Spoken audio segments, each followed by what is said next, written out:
All right. Hello, everyone. Welcome. Hi. We're so excited y'all are with us today. We're going to give it just a minute for people to roll in. While we're waiting, if you can open up the chat box and set it to everyone and just let us know where you're joining from.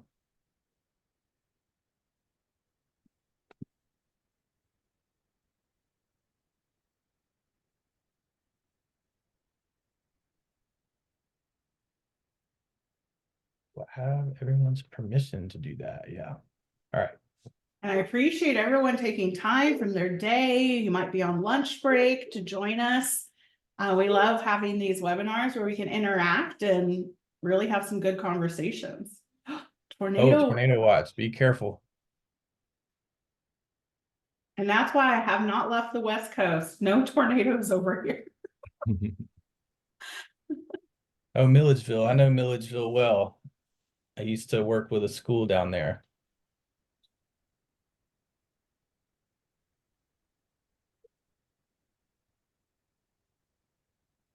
Georgia Military College. Yeah. Awesome. West Virginia. Nice. Texas. All right, we've got a good group forming. I'm sure we have a few more people that will come in soon, but we'll go ahead and get kicked off so we can get to the information you all came for. So once again, welcome. My name is Troy Jenkins. I'm the Director of Enrollment Management here at ACHS. And today we are going to be exploring another in the series of admissions webinars that we've been putting together about funding your education. So we've taken a look over the last several months at the basics of admissions, how to apply, some of the frequently asked questions that we get. We've also looked at the student services side of things. So what kind of support you'll have once you become a student. If you didn't check that out, it's on our YouTube page. But today, one of the biggest questions we get is, how do I fund my education? Or one of the things that we get the most questions about. So we thought we'd put together a webinar and bring in an expert from our financial services team. So I'll introduce everybody here in just a second, so you know who is on the panel. But one thing that I do want to, just a little housekeeping before we get started. You'll notice that the line is muted. So we have that. We're recording the session today so we can share it out. And that just helps us keep the sound quality at top level. So we do want to hear from you though. If you have questions, feel free to put them in the chat, put them in the Q&A box, and we'll do our best along the way to answer those when we can. We also have a time for questions at the end if you want to wait till then. And if we're not able to answer your question during the session today, we'll be sure to follow up with you the best we can. So, but you can always reach out to us here at ACHS at the various departments on the website, and we'd be happy to help out. So, so let's get right into it. Before we get into the main topic for today, just a little bit of background. I know some people I can see on here are familiar with ACHS, maybe some students of ours or folks that we're working with in the admissions department already. But so you may know this, but we just wanted to go through some things that we're quite honestly proud of. We've been around for 45 years now, and starting in the 70s, pioneering the world of integrative health and wellness education. So before there was online, we were distance learning. So even before the internet, everything like that, correspondence, things getting mailed across the world, classes being taken that way, mailing assignments back to be graded. So even before online learning, we were a distance learning organization. So and that's touched the lives of over 10,000 students in 60 different countries across the world. So something we're very proud of, that we're providing that access to everyone that wants this type of education. We're accredited by the DEAC, or the Distance Education Accrediting Commission, since 2003. They are a CHEA recognized accrediting body, which means that they have checked off on what we teach and have agreed that it meets the standards that need to be met to be an institution. And we just recently had our reaccreditation visit last year, and we're given 5 more years, which is the highest level of accreditation that they can give. So we're very proud of that. Um, we're also very proud to be a certified B Corp. If anybody's not familiar with what a B Corp is, it's also something you have to really put a lot of work into becoming. There's a lot of standards that have to be met to have that designation. But what it essentially means is that we value people and the planet ahead of profits, and that we organize our business in such a way that leads to sustainable communities in our world. So, and then a little bit about our programs. If you're not familiar yet, we have everything from certificates to diplomas and all the degrees in the spectrum, from associate's degree, bachelor's, master's, and now even doctorate. So we have the full gamut covered in the accredited courses. But if that, if you want to supplement that, if you're in a course and you want to take something that's just sort of interesting to you, we also have our micro credentials that can be purchased and taken at any time. So if you're not familiar with all that, we just wanted to let you know what all we offer. Next, we're going to talk about ACHS mission and vision. So this is something that we look at every time we have a meeting to remind ourselves of what we're doing, what the purpose is of ACHS, what we're trying to accomplish, and how I'm going to relate this to what we're going to be talking about today. So our mission is to lead the advancement of evidence-based integrative health and wellness education through experiential online learning and sustainable practices. And the vision of how we do that is or the vision that we have once that is realized, is that integrative health and wellness education is accessible to a global community, promoting sustainable and healthy futures for all. So those things are very important to us in everything that we do. We ask ourselves those questions: are we supporting our mission and vision with what we're doing? So how does that relate to financing your education or funding your education? Well, there's some keywords here that I have underlined. And something that we feel like relates is integrative health and wellness. A lot of times the first image that comes to mind when you think about that is physical health.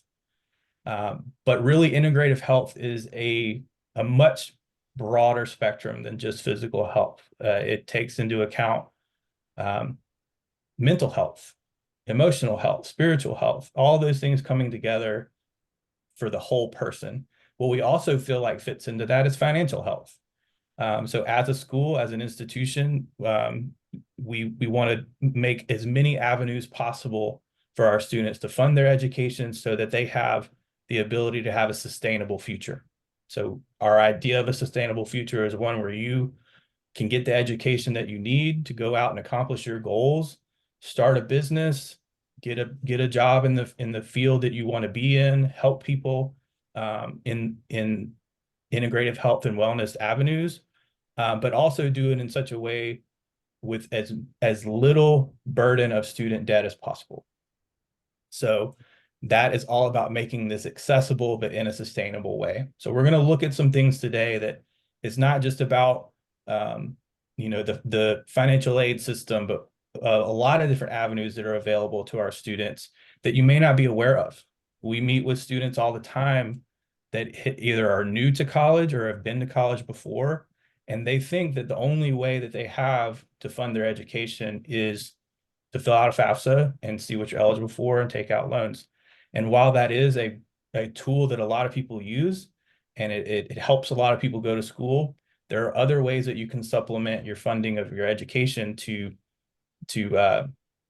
reduce that loan burden in the future. So we'll take a look at some of those things. So they've been on the panel here for a minute. Now I need to turn it over. We're joined by Amanda Heller, our Director of Enrollment Services, and Mike Wilson, our stellar financial aid officer, advisor that you may or may not have spoken to already. Some of you may have even met Mike. But they're going to talk us through some of this information today and give a little bit more detail than I can. So Keep the questions coming. If you have them, put them in the chat. Remember to set it to everyone instead of just hosts and panelists. That'll let everybody see your question and answers. So, but now I am going to be quiet and turn it over to Amanda. Awesome. Thank you, Troy. So, as Troy said, we want to help people investigate and research all methods of funding to help make their education affordable to achieve their goals. And we were talking, Mike and I, and there really comes down to 3 pillars of financial planning. So not to get too technical, but I think this is a fantastic way to sort of break it down.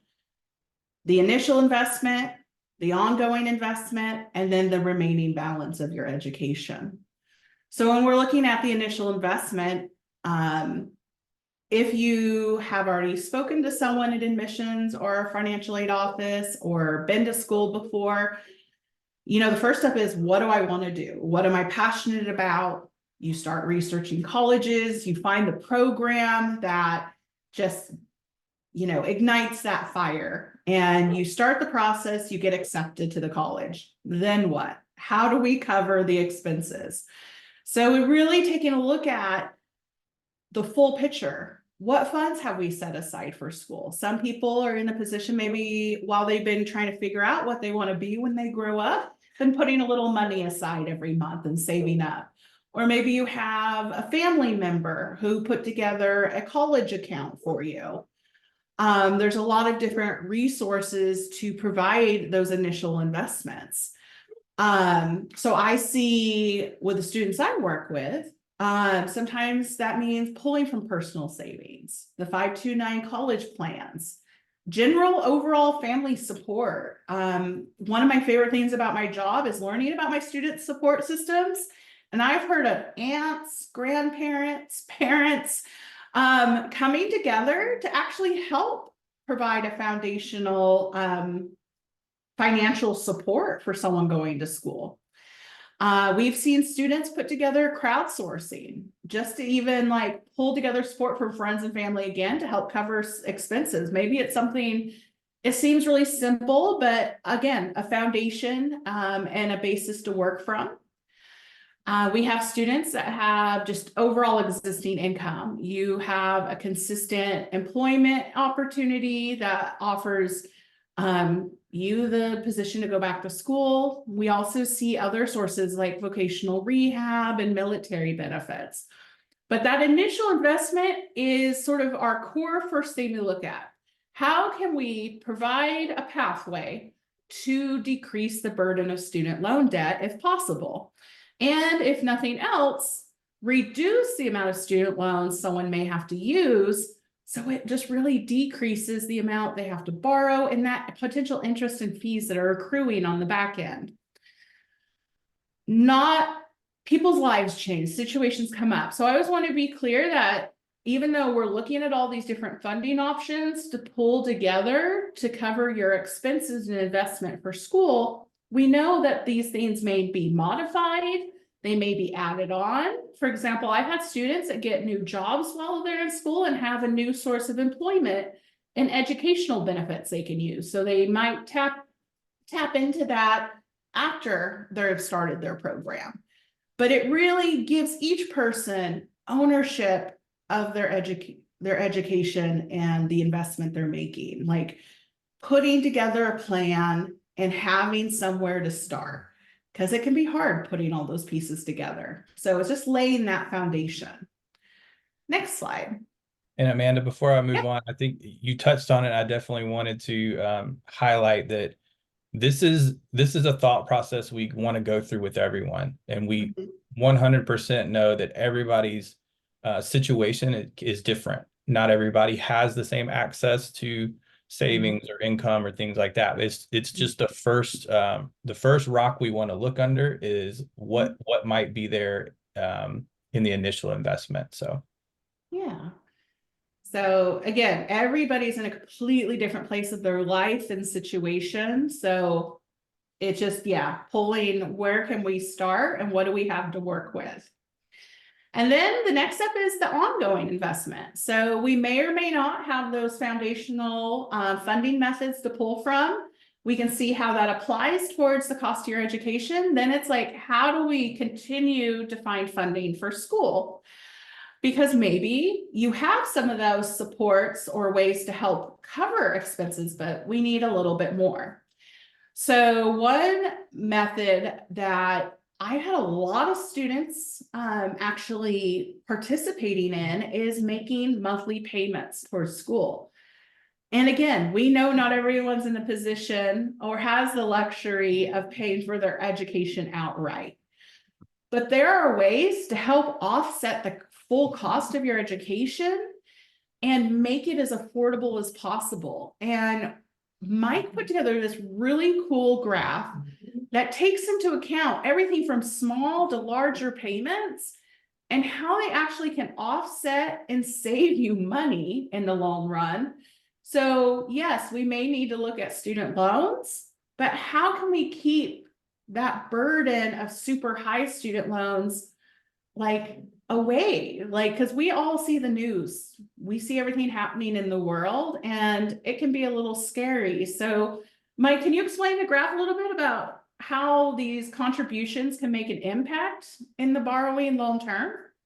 Yeah. So first off, thank you, Amanda, and thank you, Troy. And thank you to everyone joining us today. So Amanda, she's introduced this idea to us of the three pillars of financial planning for funding your education. I think for some of us, this may be a shift in the way we think about paying for school. As Troy had mentioned earlier, I think most of our experiences as students are we apply for financial aid, we use the grants that are available to us, and then we pretty much just use any amount of student loans that are needed to cover the difference, right? And so I think for most of us, though, if we can reduce the amount of loans that we need to take out while we're in school, I think that's a great goal to have. And so hopefully that's what today will bring you is just kind of some more options on the table. And so let's go ahead and take a look at this table on the right together here. So this is an example of a student who may be pursuing a bachelor's degree. Now, at ACHS, that bachelor's degree may take anywhere from 40 to 80 months, really just depending on the amount of credits that are needed and the pace that the student's going. But what this is meant to show is that if a student does have the budget and the ability to make, let's say, even just $25 per month payments while they're in school, that's potentially $1,000 to $2,000 less in federal student loans that they need to borrow over the course of their program. That's also potentially $300 to $600 that they'd be able to save in potential interest and fees that would have accrued over the whole repayment period. So an even more drastic example would be, let's take a look at somebody who's able to budget $200 per month while they're going to school. Again, that's $8,000 to $16,000 that they could potentially save and not having to borrow that amount in federal student loans. And that's $2,500 to $5,000 in interest and fees that they would save that would have accrued over the course of that repayment period as well. So just kind of keep in mind, we understand not everyone necessarily has the budget to be able to make payments while they're in school, and that's perfectly understandable. But what this is meant to show is that if students are able to make that work, that these are some of the potential outcomes that they could see in their program and how they can help save money and reduce their borrowing at the same time. All right, Troy, you want to go to the next slide, please? And I mean, just to add to Mike, like we said earlier, we know life changes. So if you're in a position, you can change your payment. We'll always work with you if we want to help you keep your debt as low as possible when we're looking at the student loan options. So we can modify them, we can make them smaller, we can make them bigger. Say you get an awesome job and you're in a great position. Let's again see what we can do to offset that, student loan. Yeah, great, Amanda. All right, so this brings us to the third pillar of our financial planning, which is the remaining balance. So we're just going to quickly go over some of these options, and then we're going to have slides that go a little bit more in depth on each of these topics. So first one is scholarships. And scholarships are always a great contributor for the students who are eligible for them. So we highly encourage students to apply for as many scholarships as you may possibly qualify for. There's also military and VA funding, which we'll cover a little bit more in depth. Employer tuition reimbursement, which I feel is very underutilized. You know, I see very few students using this, and it's something that's always great to look into. So we'll talk a little bit more about this. And then we'll also briefly touch on federal grants and federal loans in this presentation as well. All right, got to take a look at the next one. So with military and VA benefits, I'm going to go ahead and turn this one over to Amanda, because Amanda, she does a great job with our new students as they're incoming. She helps them get everything set up, and she also brings a lot of great knowledge and experience in this area. So Amanda, do you want to go and take this one away?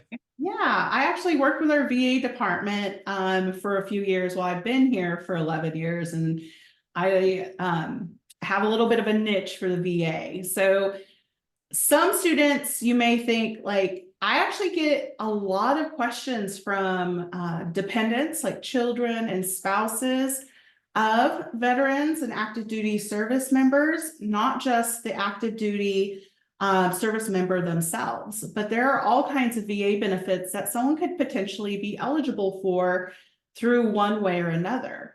So one thing when we're working with a student is we take a look at, where do we start? Researching the programs that you think you may be eligible for, and then confirming eligibility. There may be more than one route that you're eligible through.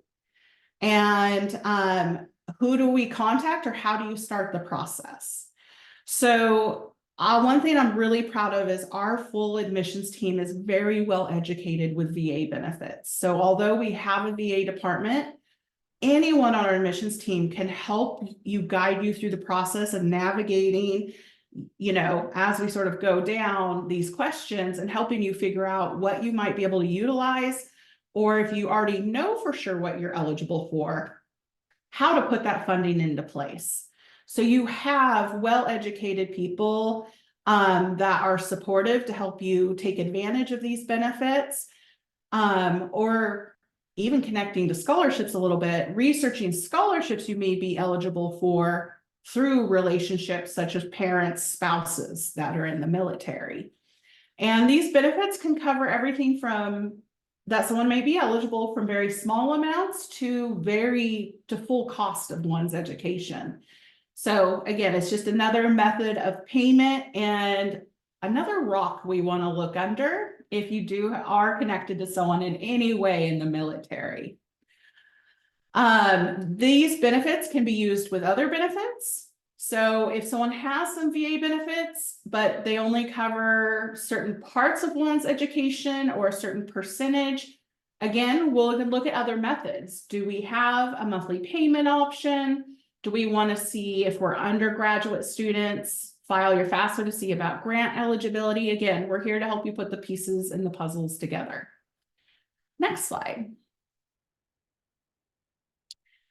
Ooh, payment installment plans. Mike can probably touch on this too, but ACHS, again, cares a lot about your financial health. And so we do have payment plans that are available to students that have no interest or fees. So at any time someone wants to put together a payment plan, whether it's $25 a month, it's half of your semester cost, you name it, we can take that and we can do a maximum of 4 payments every semester. And our business office helps you set that up. So it's set up on auto pay. I love auto pay, makes your life a little bit less stressful. And it's just a consistent plan we can have in place to help set you up to get through your schooling. Let's real quick. I saw we had a quick question. Is this only for US-based students? Thank you for that question, because we actually have students all over the world, including in Canada. We do have students from other countries that have different benefits available to them. So if you do have benefits through your wherever you have citizenship, we will help you take advantage of those as well. So we'll work with all of those and be the best support system to make it happen. Mike, do you have anything to add for the payment installment plan? Yeah, I do. Thank you, Amanda. So Amanda kind of touched on this earlier too, and that is the flexibility that our payment plans do offer. So if you are an active student with us right now, or if you're planning on enrolling and you're interested in possibly making payments to help reduce the amount of loans that you need during your program, we do have some students who, may start out maybe $25 to $50 per month just to start. And then after a semester or two, they might reevaluate their budget and decide, okay, now I can contribute more. So there is flexibility in what you'd like to do throughout your program. We also have students on the other end, maybe they start out with a certain payment. They have some kind of unexpected hardship come up during their program, and they may need to reduce their monthly payments or just make no monthly payments at all. And all of those options are on the table. So just know that you can change your preferences at any point during your program, and we're happy to work with you just to make sure that you are successful, but still able to manage life as your student as well. So. We just had a good question about, can they make adjustments during the semester? And yes, you'd want to contact the business office directly, since we set any payment plan you want in place on auto pay. So you just want to contact the business office before the next auto pay was to come out of your account, so they can help you adjust the amount, or even work with you in very unique special situations to maybe change the day of the payment if something has, changed in your day-to-day life.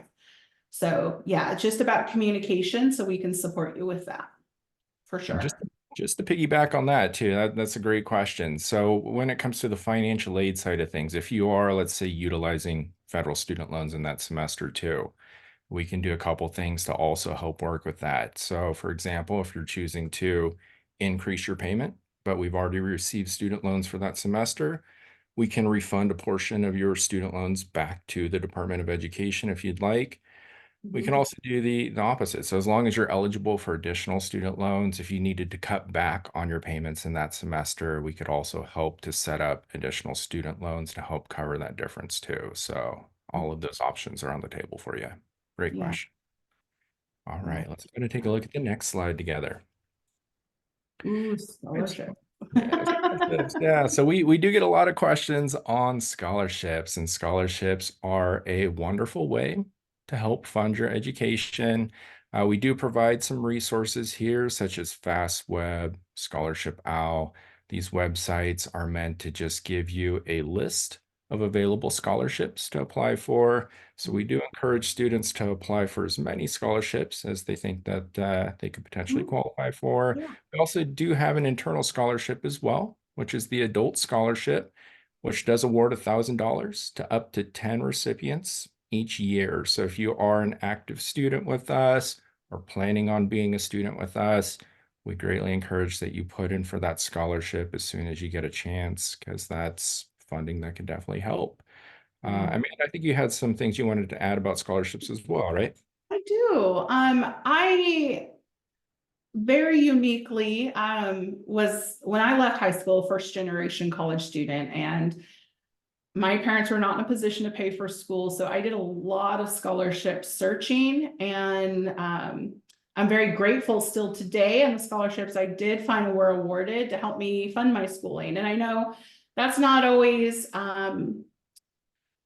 a usual situation. I know I may have been very lucky at the time, and that was quite a few years ago.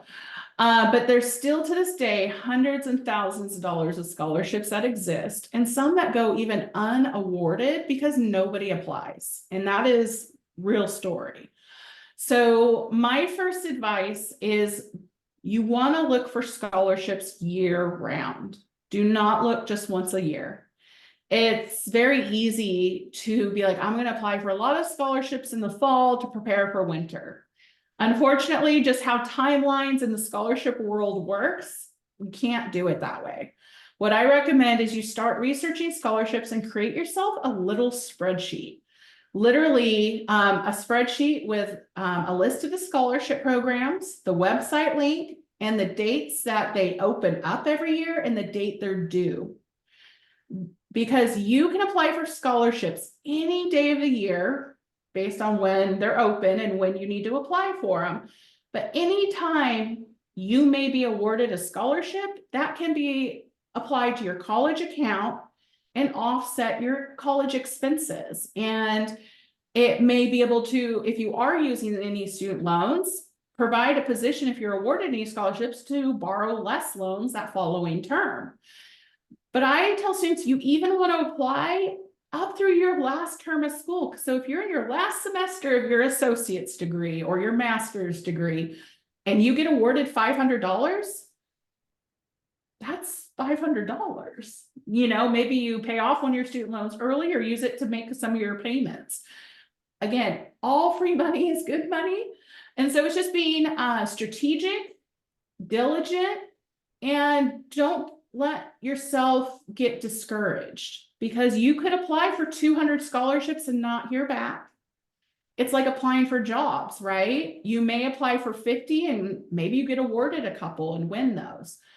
But be strategic, keep diligent, and do it the entire time you're in school. Because anytime, whether it's $50, $5,000, anytime that funding comes through can help you bring down the total out-of-pocket cost for your education and can be a significant help. My other tip is when you're searching for scholarships, if you have to provide any unusual information, you have to pay a fee. It's not legit. Please don't share your social security card and pay them a big fee to apply. There's so many things out there, and good places to look are even within your own community. I've seen a lot of credit unions do annual scholarship programs for high school seniors and adults every year. Fire departments, professional organizations like Kiwanis and Rotary. I've seen scholarships for spouses of people in the military or in certain professions, children of people that work for certain companies or in certain fields. I mean, there's so many out there that exist. It's just taking the time to dive in and making it a regular thing. And I really do believe that persistence pays off. It's just sort of keep trucking along. And you'd be surprised, even with the ACHS adult scholarship, I have seen semesters in the 11 years I've been here, we've had some semesters where nobody applied. That breaks my heart. Because sometimes, yeah, you do have to write an essay, but side tip, once you've wrote one, you can usually modify it for multiple. Or they get a little nervous. They're afraid to ask a teacher or coworker, manager for a letter of recommendation. Please just do it. Put yourself out there. Free money is good money. And the staff here at the college, I see instructors and professors write letters of recommendations for student scholarships all the time. They're more than happy to write glowing reviews once they've had you in class. So that's also a fantastic, resource. So yeah, that was just my 2 cents, and it's something I'm really passionate about. And hopefully, you guys try that out a little bit and see what you can get out of it. I mean, Amanda, last year, I'm sorry. Sorry, just funny story. At Huh? a former institution I used to work at, we had a workshop that basically helped students, get on the fast web, scholarships.com, put their essay together, gather their letter of recommendation. So they had sort of their starting point, and then, had them go through and see what all scholarships. You can put in a lot of stuff about yourself, and it will sort of serve up like, here are some scholarships that might match with you. Mhm. I don't know if this is still active scholarship anymore, but we had a student that got awarded it wasn't a huge scholarship, but it was a small scholarship for being left-handed. Uh-huh. stuff you don't even realize is out there, but Um, you'd be surprised how few people actually apply for it. And then remember when magazines were more of a thing than they are now? I'm sure most of us don't go buy our magazines as we check out of the grocery store anymore as often, but Clairol, that owns the big hair cosmetology company, they annually have a scholarship. And one of the colleges I worked with in the past, I had a male student take the time to submit all the essays and everything because he saw the big full ad in like his wife's magazine. He had got a very large scholarship from that company just because he took the time to mail it in. And yeah, there's a lot of very large organizations that give out scholarships. So don't be afraid to search for keywords. First generation college student, holistic health. If you are already in a profession like nursing, massage therapy, in your career field, check with your professional organizations you're in. A lot of them have scholarships for professional growth as well. So it's just being creative too. Yeah. Next slide. Ooh, employer tuition reimbursement. So Mike hit this on the head. It is underutilized. Every company is different, but the worst you can hear is no if you ask about this. And every company handles it differently. I often recommend HR is the best place to go. If you're feeling a little nervous about reaching out to HR right off the bat, pull up your employee handbook or your benefits page for your company that you work for. And then also then go to HR. A lot of companies, have educational benefits nowadays because as our communities and societies have changed, employer education benefits for some companies is the same as like us receiving insurance benefits or leave benefits. Because happier employer or the better benefits a company offers results in happier employees, healthier employees, employees that stay with their company longer. So, there's motivation behind that. So take advantage of it. I've seen everything from very small amounts, like maybe $2,000 per year. I've seen certain amounts or percentages. I've had students that have received 100% reimbursement at times, including books and materials, not just tuition. So please check with your HR to uncover any options that might be there. If you work for a small company, still do not be shy to ask. You might be pleasantly surprised. Even that local mom and pop business, it may be something they're willing to invest in you. And who knows, maybe they get some tax benefits for providing you those benefits as an employee. But you may be surprised what someone's willing to invest in you, especially if it helps your current position. It helps you grow the company and the role you have. And I've just seen amazing things in my years in education. My favorite story recently is a couple semesters ago. My student is in a career field not related to holistic health at all. Her company would not provide tuition assistance on her degree as a whole, but her HR department is working with her because she's working on her bachelor's. They are approving individual courses in the program now that do benefit her employee growth. So it's some of those general ed classes, English, math, business 101. So she is not getting full coverage, but they're totally supporting her and covering the classes that she can make an argument for that will help her in her current role. So will stay with the company while she works on her schooling. And then, of course, we are here as your admissions advisors to support you in pulling anything together. So even if your boss says we need more of a proposal, we need you to justify why we should help you, heck, your advisor will help you put together some bullet points. We'll help you with the paperwork they may require. Maybe you need proof of enrollment, proof of cost, a confirmation from the registrar's office about final grades each semester. We will support you with all of that. Anything to add, Mike? No, I think you did a great job covering this one. So, as Amanda had mentioned, each employer's eligibility and requirements, they do vary, as does the way that they may cover charges. So sometimes we might see that just certain classes might be covered by the employer.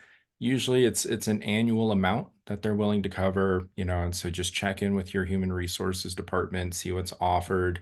Another thing that's good to know is in most cases, at least in my experience, employer tuition reimbursement, it does pay retroactively, meaning that a student would complete a semester. They'd usually provide documentation to their employer that's needed. Usually it's just proof of grades and proof that the semester's been paid for. And then at that point, the employer would then reimburse the employee. So just also know that it's not necessarily a proactive solution that would pay a semester up front. It's usually one that does pay retroactively once the semester does conclude. So we really do encourage, if you do get paid that reimbursement amount after you finish your classes, we encourage you to take that and immediately pay down your student loans or use it to make a large payment towards your next semester to offset those costs. Like immediately reinvest that reimbursement to help you make the cost of your education as affordable as possible. Yeah. Yeah. I think we've talked a little bit about employee tuition reimbursement. We've talked a little bit about VA benefits, and we've talked about scholarships. And so one thing I just want to offer to, really any of our students is that if you have any questions about your eligibility on any of these, a lot of times I'll get students, for example, who come across scholarships and they might say, well, I don't know if this is legit. I don't know if this pertains to me, and they want just a little bit more validity behind it. So you're more than welcome to send us anything that you have. You can send it to your admissions advisor. You can send it to me and your financial aid department, and we can review that for you and kind of help determine those things for you. So if you do have questions on anything that comes up, please send it our way, and we're more than welcome to help out and see what we can do to look into that for you too. So, And I think when we say we're here to be your resource and advocate, we mean it. So it's something that I really makes me proud of where I work and the people I work with because of that. And I know someone a little bit earlier, and we can go to the next slide, but someone mentioned state-based funding programs. And I do want to throw that in there, is there are a lot of state-based programs that you can research, depending on your situation, that provide honestly, education benefits that can vary program to program, state to state, to help with that education, to provide you a pathway to be able to get back into the workforce. And they can vary. Maybe the company you work for, they laid everyone off and sent the jobs overseas. Or you were working, you got hurt, you cannot stay in the same field any longer because just physically or other reasons you can't go back. So if you ever want to research those programs through your state, please start out by Googling your state name with workforce. That's a great place to start. And workforce as well within your state may have scholarship programs. And they'll have often resources to help you, like be applying for scholarships and other things, even if you're not eligible outright for a state-based funding program. But we work with every state-based program, VOC Rehab, WIA, Workforce. We have students utilize those all over the US. And so, yeah, we're happy to help you make that happen and make that process as smooth as possible. We work really hard to be your advocate and work one-on-one with your counselor to get that process going. yeah, I think that's a great thing to bring up. And with regard to state grants, one thing I'd encourage you to do is Financial aid expert, I'm going to let him talk about grants and loans as a standalone funding option, of course, with these other methods. Yeah. So as I was mentioning with state grants, just make sure to take a look to see, if, some of them do have requirements that to utilize state grants. the school must be in that state too. So each state varies in their requirements. So again, just look into those. And if you do have any questions about that, send them our way, and we're happy to look into that for you as well. So, all right, Mike, next where up. would you, I don't mean to interrupt, but where would you go to look for a state-based grant that's separate from your FAFSA? Yeah, well, I mean, like you said, just simply Googling your state along with any kind of educational grants that that state offers is usually a great way to start.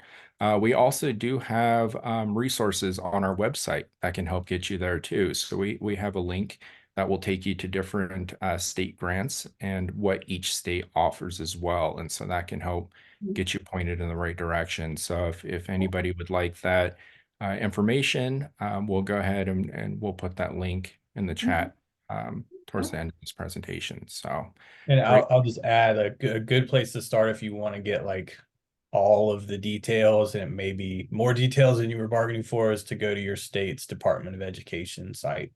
So just like there's a federal Department of Education, each state has their own. And that would be the best place to determine whether it has to be used in the state or if it's open to programs out of state. Perfect, perfect. All right.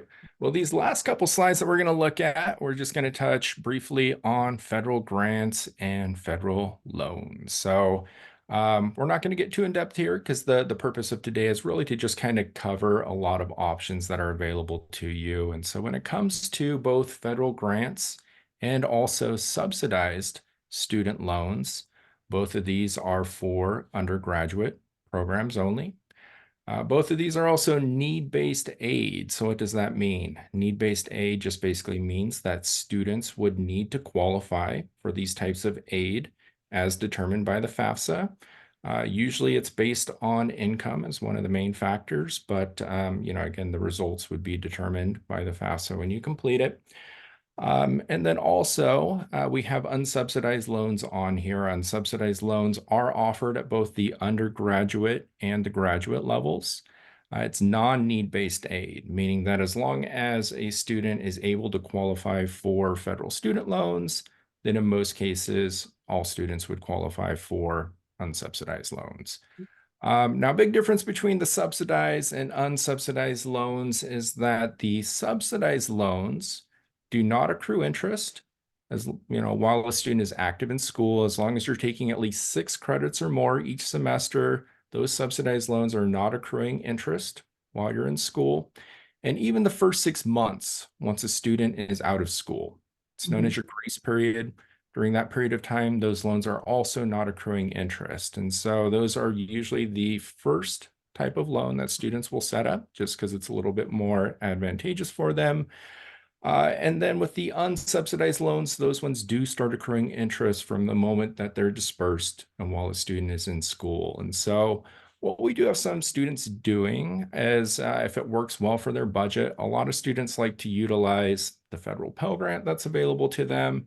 They'll set up the subsidized loans that are available to them, and then they may look to just make payments and pay the difference of whatever the remaining balance is instead of using unsubsidized loans. So if that's something that does work well for your budget, it's a great strategy to use because, again, that's interest that's not accruing on you while you're in school and during those first 6 months once you're out of school. So great option.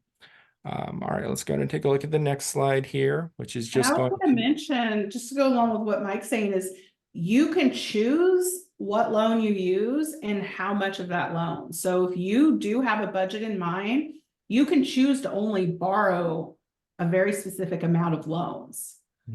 So you don't have to borrow everything you're eligible for just because it's there. Because I remind students, if you borrow it, you ought to pay it back. So, you can make that decision and use your resources in terms of if you're meeting with Mike in the financial aid office, he can help you determine what's going to work best for you between that combination of payments and student loans, because it's about you and your financial wellness. And so we're here to help you figure it out. You don't have to do it alone. Perfect, perfect. All right, this next slide is just going over some FAFSA basics, right? So what does FAFSA stand for? FAFSA is the free application for federal student aid.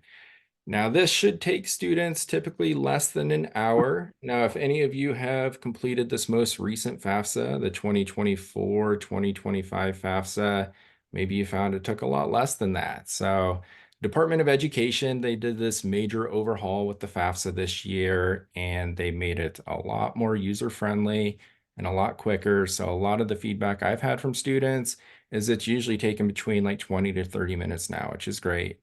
FAFSAs do need to be renewed each year. So the FAFSA fiscal year basically goes from like July 1st to June 30th. So if you're not sure if you need to complete a new FAFSA or not, it's always good to reach out to your financial aid department to check. But if you want to be safe with it, just a good rule of thumb is if you have any semesters that are beyond June 30th, it's just good to go ahead and get that new FAFSA completed just to make sure that you're all good to go and covered. Studentaid.gov. A lot of people are probably familiar with this website. This is the website that you would you'd complete your FAFSA at. This is also a website though that has a lot of great resources beyond just completing your FAFSA, right? So if you log in here and if you have federal student loans, this is going to give you a lot of information about repayment options that you have available to you. You can complete a lot of actions in here. And then some of you might be familiar with the public service loan forgiveness, for example. And one shift that the Department of Education is going to be making this year is that they're actually going to shift a lot of that into studentaid.gov, just so it's a lot easier for students to track as well. So a lot of great resources in this website. Lastly, we got our federal school code on here as well. So if you are somebody who is looking to submit a FAFSA sometime in the near future and would like to add our federal school code on there, this is a good thing to write down, 041944. Just go ahead and get that added to your FAFSA. That will allow us access to your FAFSA results. And then from there, we can meet up with you and discuss your eligibility. So that's Mike, how many school codes can you add to the FAFSA? Oh my goodness. Last I was aware it was up to 10 school Yes. codes. So Yes. please, if you are still in the process, you haven't even applied anywhere, make sure you add your top choices. Because as Mike said, their department cannot access your FAFSA if you didn't add our school code. They can't see it, they cannot view it. We cannot schedule a financial aid appointment unless it's in there. So it ends up being really important to include it. So that way we can support you in the best way possible there. All right. That brings us to our last slide of the day, which is Inceptia. So Inceptia is a nonprofit organization who we partner with, and they are there to help our active and inactive students with free advice and help when it comes to paying back their student loans. So a lot of our students will hear from Inceptia counselors, maybe, as they're approaching graduation, it might be during their grace period, but basically before they enter repayment, Inceptia is going to reach out to our students just to make sure they know who their federal servicer is, who are you going to be paying these student loans back to. They're going to go over, well, when is this repayment going to happen? So students are well prepared. And then they're also just going to be there just to help with any questions or advice or anything that our students have before they start paying back their loan. So they're a great resource, but they're also available if students want to be proactive and reach out ahead of time. So if you are an active student and you kind of want to get your ducks in a row before you enter repayment, or you just kind of want to figure out some information, reach out to these guys. They're great with advice as far as different kind of repayment options that you have. They're just a wealth of information that can really help. We also have a couple websites on here too. So if you are maybe in the early processes of being a student with ACHS and you just kind of want to figure out what does Inceptia, what are they going to offer me? Inceptia.org is a great link for that, just to get some of that initial information. But if you're an active student with us, or maybe a past student with us, you should have access to Financial Avenue. And Financial Avenue is powered by Inceptia. You should have login capabilities where you can go in, and they have webinars in there on financial wellness and also repaying back your student loans. They have a lot of great resources in there too. So just a lot of really good materials that you could learn from as well. So if you haven't checked it out yet, I definitely recommend checking out that financialavenue.org. At the end of the day, we've been around over 45 years, and all of our students are individuals, and we care so much about your mind, body, spirit, and financial wellness. So we partner with them because we want to make sure you're in the best position possible and you're aware of how everything's going to work through school, after school. Maybe your goal is to work on your master's and then your doctorates with us. So you have a lot of educational goals and want to set up a plan in terms of your financial wellness. You know, we want to provide as many tools as possible to help you make those educated decisions as we go step by step. So that's just something I really wanted to share, because it's again part of the core of why Mike and I even work here is, you know, that student-centric focus and our focus on sustainability from all angles, like Troy mentioned when we started today. Next slide. And Amanda, we're approaching the top of the hour, so we can touch on a little bit of this. The rest of the webinar will be how to apply. If you have questions about that, we can help you out. I'll put some links in the chat. If you haven't applied yet, or if you have questions, you can set up a time with your admissions team. And we've been answering some questions along the way, some really great questions, both in the chat and in the Q&A box. So thank you for that. But if we didn't get to your question, or if you have more afterwards, please feel free to reach out. Yeah. So real quick, the basic, if you want to get started, we do have classes starting in May. And then we have our summer 2 session for students that need a little bit more time, but still want to get started right at the end of June.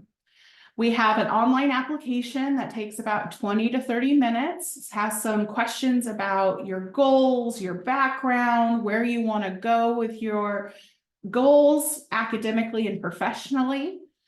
We're going to need your official transcripts. Don't stress. If you need any help at all, your admissions advisor will support you in that process. Once your file is ready, we move it to the admissions committee. And again, being a smaller school, we do review those within 48 hours typically. So you don't have to sit for 3 months and wait. And then upon acceptance, we work with you and help you understand what credits may have transferred over, building your first couple semesters of classes based on your schedule, and then helping you secure your funding. So setting up monthly payment plans, putting funding pieces together from outside sources, going through a financial aid appointment. Once your funding is 100% secured, because we don't want anyone to enroll without having that security, you will get enrolled, start orientation, usually about a week and a half before classes start. And then, of course, start school, jump in and follow your passion. So as I was mentioning, we do have classes coming up on May 6th. This is our 15-week semester. We're still taking applications, and you just need to submit an application, let your advisor know that you want to jump in. We still have a good 3.5 weeks. And so that's plenty of time to make everything happen. And again, your admissions advisor is here to walk you and guide you step by step to make that process as easy as possible. For students that maybe you have a little bit of a vacation mid-May, or, you know, the kids are getting out of school and it's better to start school at the midsummer, we do have our mini session that begins the very end of June.